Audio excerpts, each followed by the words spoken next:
বর্তমান বিজেপি যে সাংসদ আছেন তার যে ভূমিকা সেই ভূমিকাতে ওখানকার মানুষ অসন্তুষ্ট। সেন্ট্রাল নির্বাচন কমিশন পর্যাপ্ত বাহিনী দিয়েছে এবং তাদের যদি এইরকম ধরনের অভিযোগ থাকে তাহলে তো এটা ব্যর্থতা সেন্ট্রাল নির্বাচন কমিশনের। এখানে তো তৃণমূলের কোনো ব্যাপার নেই। তৃণমূল কংগ্রেস সারা বছর মানুষের সাথে আছে। তৃণমূল কংগ্রেসের কর্মীরা মানুষের জন্য কাজ করছে। সাধারণ মানুষের পক্ষে 1000 টাকা গ্যাস কেনা তাদের পক্ষে যে কি দুর্ভোগের কারণ সেটা যে চালায় সে জানে। তৃণমূল কাজের নিরিখে ভোট চায়, জুমলাতে ভোট চায় না। হ্যান কারেঙ্গা ত্যান কারেঙ্গা 2014 থেকে মানুষ শুনছে, কিন্তু আলটিমেটলি মানুষকে দুর্ভোগের ফেস করতে। প্রথম দফার ভোট শুরু হয়েছে এবং আজকে আলিপুরদুয়ার, জলপাইগুড়ি এবং কোচবিহারে ভোট শুরু হলেও সবথেকে বেশি উত্তপ্ত আমরা বলতে পারি যে কোচবিহার। এবং কোচবিহারে আমরা দেখেছিলাম 2021-এ যে ঘটনা ঘটেছিল, তারপরে আবার সে একই শীতলকুচিতে আবার আমরা ঘটনা দেখতে পাচ্ছি, সেখানে হিংসার পরিবেশ শুরু হয়েছে। কী করবেন বিষয় নিয়ে? দেখুন, কোনো হিংসা তো আর একতরফা হয় না। হিংসাটা নিশ্চয়ই এটা প্রতিরোধ হচ্ছে। আপনি যদি হিংসা বলছেন, আমি বলবো এটা প্রতিরোধ। ওখানে যে বর্তমান বিজেপি যে সাংসদ আছেন তার যে ভূমিকা সেই ভূমিকাতে ওখানকার মানুষ অসন্তুষ্ট এবং তার 5 বছরে সে স্বরাষ্ট্র দপ্তরের দায়িত্বে ছিলেন, কিন্তু সে সেইভাবে কুচবিহারের কোনো উন্নয়ন করেনি, কোনো রকম কোনো ডেভেলপমেন্টের কাজ করেনি এবং কি নিজের যে একটা সাংসদ তহবিলের যে টাকা সেটাও সঠিকভাবে খরচা করেনি মানুষের কাজের জন্য। তো সেই জায়গায় দাঁড়িয়ে ওখানকার মানুষ এবারে তার বিরুদ্ধেই ভোট দেবে বলে আমরা আশাবাদী এবং সেই জন্যেই একটা তার প্রচেষ্টা চালিয়ে যাচ্ছে যাতে ভোটটা তার ফেভারে আসে, জোর করে বা মাসেল পাওয়ার ইউজ করে বা স্বরাষ্ট্র দপ্তরকে ব্যবহার করে। সেইটাকে সাধারণ মানুষ প্রতিরোধ করছে। কিন্তু বিজেপি কর্মীরা বলছেন যে তাদেরকে ভোট দিতে বাধা দেওয়া হচ্ছে, তাদের ওপর অস্ত্রচালন বা এরকম কিছু একটা আভাস পাওয়া গেছে, কিন্তু এখনও সম্পূর্ণ পূর্বভাবে জানা যায়নি। কিন্তু তাদের মূলত দাবি হচ্ছে যে তাদেরকে ভোট দিতে বাধা দেওয়া হচ্ছে।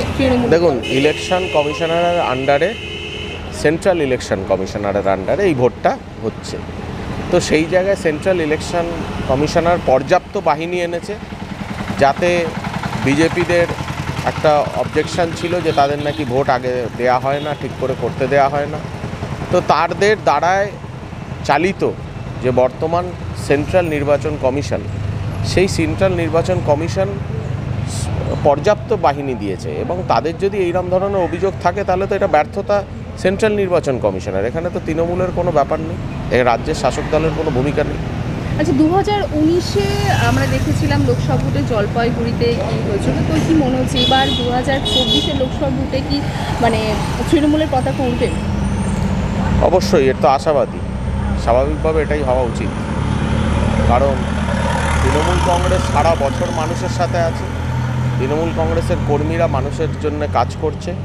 আপনারা জায়গায় জায়গায় দেখছেন যে দুয়ারে সরকারের কেরাম ক্যাম্প হচ্ছে এবং মানুষ পরিষেবা পাচ্ছে। যেখানে আজকে গ্যাসের দাম 1000 টাকা ওপর চলে গেছে, সেখানে সামান্য কিছু 200 টাকা কমিয়েছে 1300 টাকার থেকে, তারপরে আবার 100 টাকা কমিয়ে 1000 টাকার মধ্যে রেখেছে। সেই জায়গায় মানুষের পকেট থেকে দীর্ঘকাল ধরে, বিগত 9 বছর 10 বছর ধরে 300 টাকা বাড়তি এতগুলো মানুষের থেকে নিয়ে যে শোষণ রাজনীতি চলছে, তৃণমূল কংগ্রেস 1000 টাকা লক্ষ্মীর ভাণ্ডার করে মানুষকে অন্তত, মহিলাদের যারা ধরুন বাড়িতে রান্নাবান্না করে তাদের অন্তত গ্যাস কেনার পরিষেবা, যাতে গ্যাসটা তাদের ফ্রিতে হয় সেই ব্যবস্থাটুকু তো করেছে।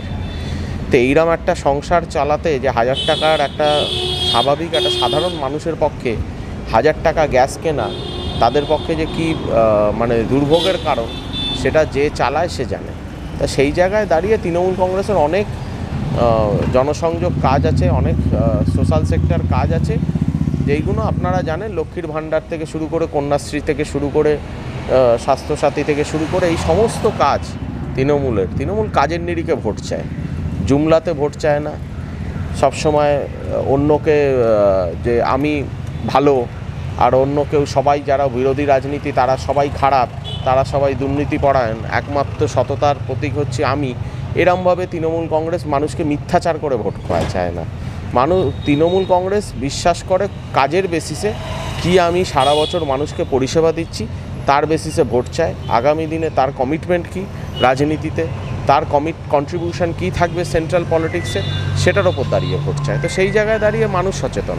আচ্ছা, কিছুদিন আগে শেষ প্রশ্ন করছেন, কিছুদিন আগে তো মুখ্যমন্ত্রী তিনি সভা থেকে বলেছিলেন যে ভোট দেওয়ার সময় তাঁকে মনে করে ভোটটা দিতে। দেখুন, আমার তো ধারণা যে এটা মুখ্যমন্ত্রী সঠিকই বলেছে, কারণ কাজের নিরিখে মুখ্যমন্ত্রী ভোট চাইছে, যাতে মনে করে মানুষ যাতে তার কাজটাকে চিন্তাভাবনা করে সে কিরমভাবে কাজ করেছে, মানুষের কাছ পাশে দাঁড়িয়েছে তার কর্মীরা, এবং সে জনসংযোগ যে রেখেছে এবং জনতার যে কাজ করছে বিভিন্ন পরিষেবার মাধ্যমে, বিভিন্ন প্রকল্পের মাধ্যমে। প্রায় 63টা প্রকল্প আছে রাজ্য সরকারের। সেই প্রকল্পর মাধ্যমে সমস্ত স্তরের মানুষ, কোনো বাড়ি এমন একটি বলতে পারবে না যে সে একটা না একটা পরিষেবা রাজ্য সরকারের থেকে পাচ্ছে না। তো সেই জায়গায় দাঁড়িয়ে সে তো অবশ্যই এটা দাবি করতে পারে মানুষের কাছে যে আপনারা মনে রেখে ভোটটা দিন, আমার কাজের ভিত্তিতে ভোটটা দিন, জুমলাবাজিতে ভোট দেবেন না।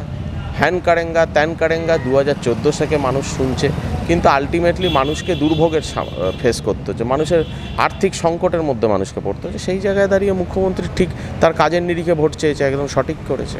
আপনার পরিচয়টা? আমি সুদীপ্ত সরকার, উত্তর কলকাতা তৃণমূল কংগ্রেসের সহসভাপতি, জয় হিন্দ বাহিনী।